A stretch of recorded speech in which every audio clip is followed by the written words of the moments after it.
Je m'appelle Mam Oreissi. Je suis professeure titulaire au département de biologie végétale, de la faculté des sciences et techniques à l'UCAD. J'enseigne la biologie, physiologie et les biotechnologies végétales.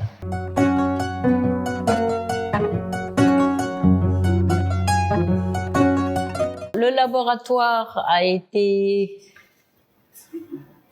construit en 1994 avec un financement acquis au niveau de la coopération française sur le projet Campus.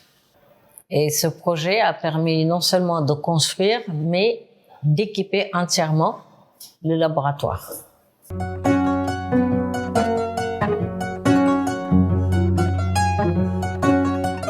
Les principaux résultats que nous avons acquis concernent les biotechnologies végétales. Il y a des résultats de recherche-développement.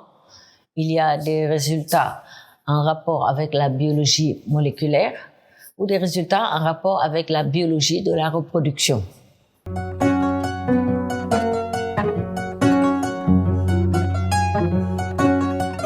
Un résultat qu'on a acquis, par exemple, au niveau d'un projet de recherche-développement, c'est un résultat qui était en rapport avec la multiplication in vitro de semences de pommes de terre.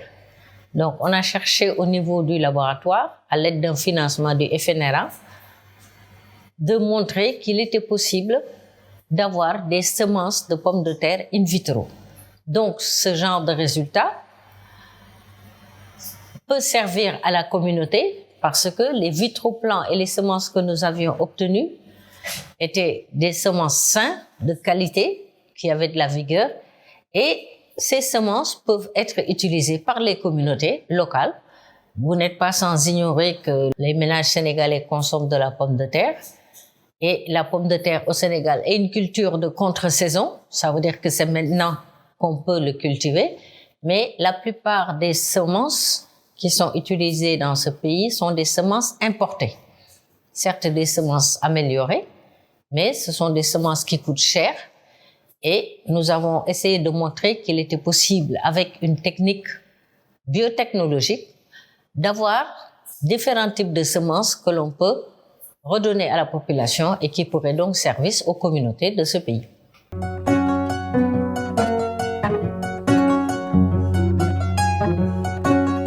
Les défis auxquels nous faisons face, d'un point de vue organisation, comme vous pouvez le voir, le laboratoire fonctionne sur un mode collégial, c'est-à-dire nous sommes ici 4 chercheurs à y travailler et donc nous effectuons une consultation et en général il y a un consensus pour le travail que nous y menons. Donc de ce point de vue, il n'y a pas vraiment de problème. Mais par rapport à l'organisation, il nous aurait fallu avoir par exemple un personnel technique plus important, un technicien supérieur, qui puisse prendre en charge, par exemple, la maintenance des appareils, qui puisse nous seconder dans la formation des étudiants, mais qui puisse également nous aider également dans, par exemple, la préparation des thèmes que nous menons. Donc, nous n'avons qu'une seule aide technique, nous n'avons pas de technicien supérieur, et en même temps, le laboratoire, il sert, je vous l'ai dit tout à l'heure, de laboratoire national de biosécurité. Ça veut dire que si le gouvernement nous sollicite, il va falloir encore mettre la main à la pâte. Et si on avait un technicien, 2 autres techniciens, ça aurait été vraiment un appui non négligeable. Donc, au point de vue opérationnel, ça pose un problème par rapport à la capacité du laboratoire. L'autre problème, l'autre défi que nous avons, c'est le nombre d'enseignants et la capacité d'accueil. Comme vous le voyez, le laboratoire n'est pas très grand.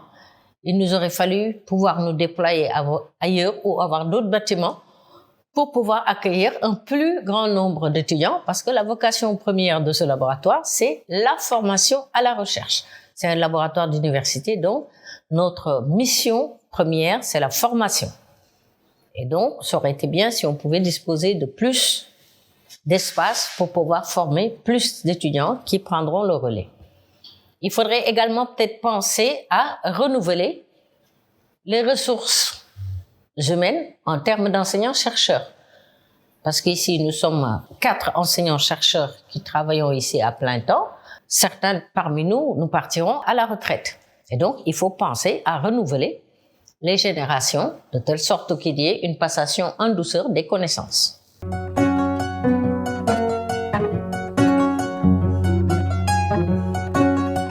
Ce que nous pouvons surmonter, nous le faisons. Par exemple, au point de vue ici du défi financement des projets, dans ce cadre-là, ce que nous faisons, nous écrivons des projets, nous les déposons, mais on n'est pas sûr que ce sera financé. C'est pas toujours financé. D'un autre côté, pour le défi du personnel, on ne peut que soumettre la requête, ce n'est pas nous qui recrutons. D'accord? On a soumis notre besoin d'avoir le renouvellement du personnel, on recrute des enseignants-chercheurs et qu'on recrute aussi des techniciens pour la mission que nous devons mener à bien.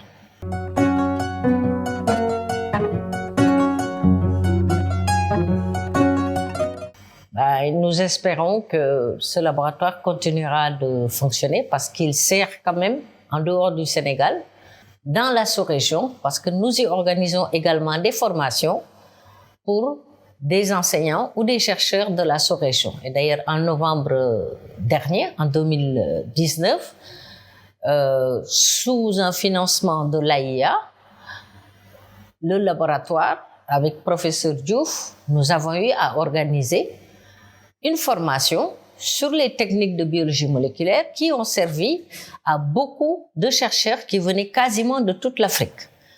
Et ce serait vraiment dommage qu'on ne puisse pas continuer ce genre de formation. Ça profite à tout le monde. Et nous espérons pouvoir aller de l'avant et continuer cette mission qui nous est donc assignée.